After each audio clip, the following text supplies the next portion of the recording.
Bob Huber, vintage Lambo. We're talking early rear suspension right now. I sort of had this all together, but I will delve into this at some time in the future. I have gotten into some of the pieces that are inside here, but today let's focus on this control arm piece. This is the forward control arm on the suspension. And we're talking right now, this is the left side of the car, okay? Driver's side of the car. All right, so what we have here is this is for toe-in adjustment.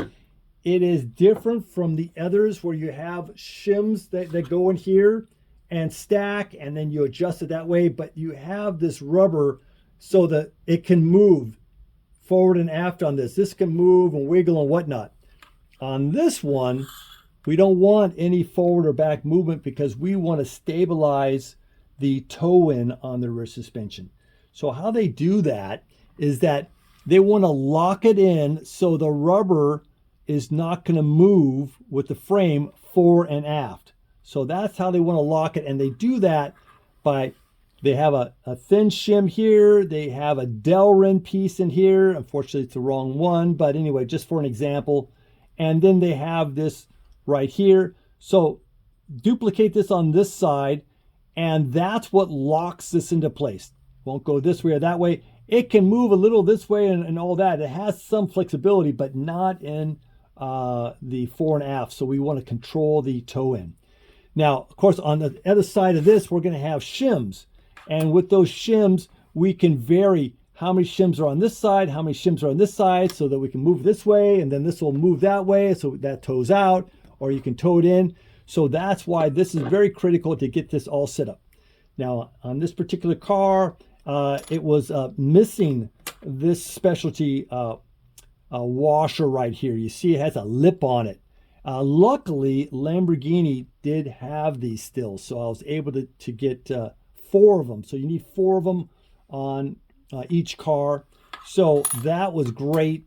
I'm going to be making the Delrin. You need a measure to make sure exactly the spacing on this. You know, you buy bushings today, and are they all the same? Is it the same as what the factory is? Unfortunately, no, it's not. So we have to make some concessions on modifying to make these things fit and work well. But it's all doable. So I want to concentrate today on this particular shim that backs up the Delrin. So this shim, it's not available in the size that I need, but I was able to get something from McMaster that has the thickness I need and the outer diameter, but not the inside diameter. So we're going to just concentrate on how am I going to make this part that is not available. All right, so please like and subscribe. I'll roll the video on making the part, and I'll see you next time. I'll be doing the Delrin tomorrow for you. Okay, so with this machine piece here, and I have the shim that I need to machine this inside out. So I've made this here, so this will just fit in. I don't want it to fit too tight because I need to get it out. And I'm just making this out of aluminum because I'm setting it up to make 5 of these. The vehicle is going to need 2 of them, so it just so happens there are 5 in a pack. So I'm setting it up. Okay, I'm going to make 5. I'll have a few extras, okay, for the next one. So anyway, so that's the story right there. So this piece is about done. I might flip it over and then take a little bit of metal out of here, and so you'll see why I want to do that in the future. Okay, this is the second part, which is going to go inside this one. So, and I made it so I can actually use this twice if I have to in the future. If this, you know, gets marred up, because I did make it out of aluminum. And, you know, while I was there, why not do it? Okay, so on this, I'm going to make this so that it fits inside this, and I can press on the shim pack. So I'm going to do a cut off right now.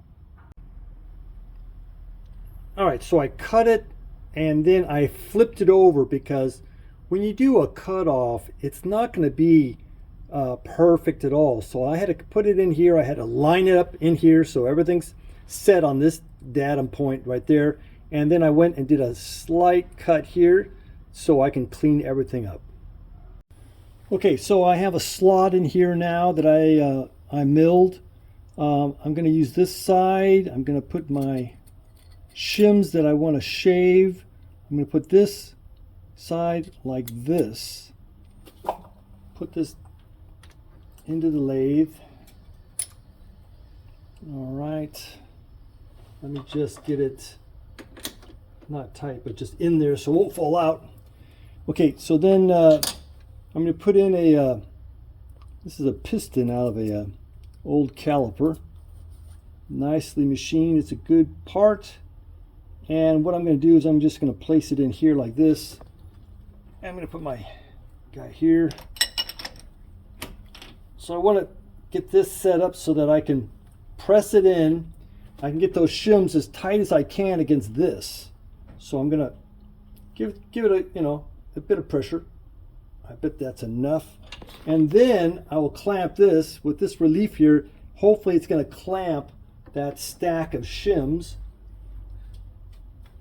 so that nothing's going to spin. So okay, so with that done, let's go ahead and get this guy out of here.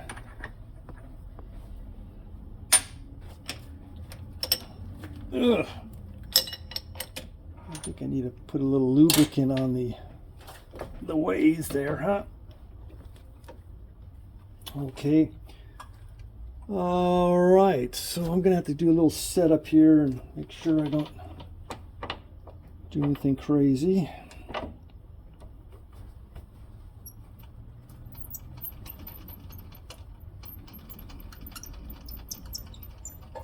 Just see how this is going to work with this particular tool. All right, let me just see if I can do this slowly and cut through all of these straight away. So I've kind of lined it up so that I should have adequate for a one cut process.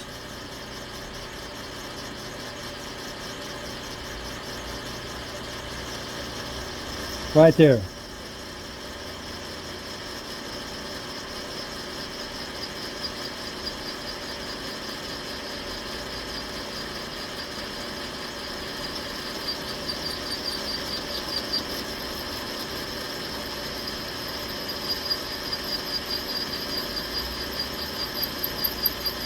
Going ever so slowly.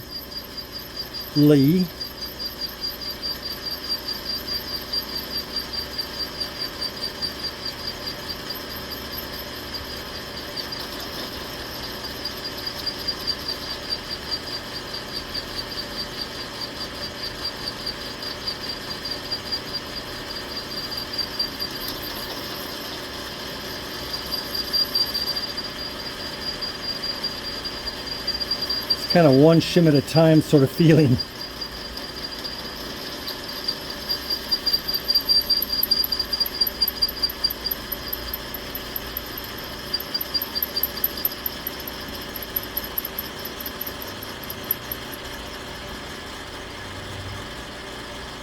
Okay, and now let me see, just pull back on it a little bit. Maybe this will give it a little bit of a fine cut coming out.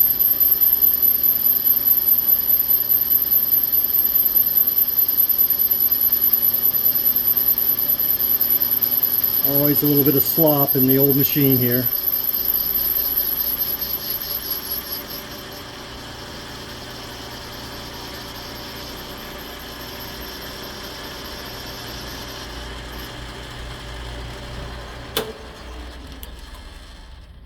Okay, I'll try and reach around and see what I can do. Now, I don't know if this thing's going to be, they're going to be stuck in here or what. I don't know if they're going to come out or if I'm going to have to pry them out or what.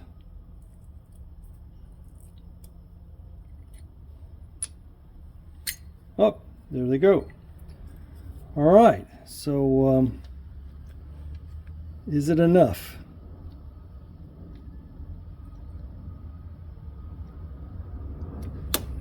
It might just be. Let me just Drop these down. I was going about 20 thousandths. Let me get the arm here for a second. All right.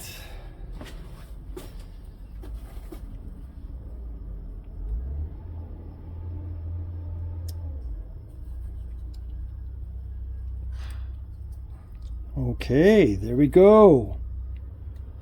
We did it. Okay, well, next step, now that we have these shims set up, is that we need to make the Delrin. And this Delrin and this Delrin, they're different. So I had to make two different sizes.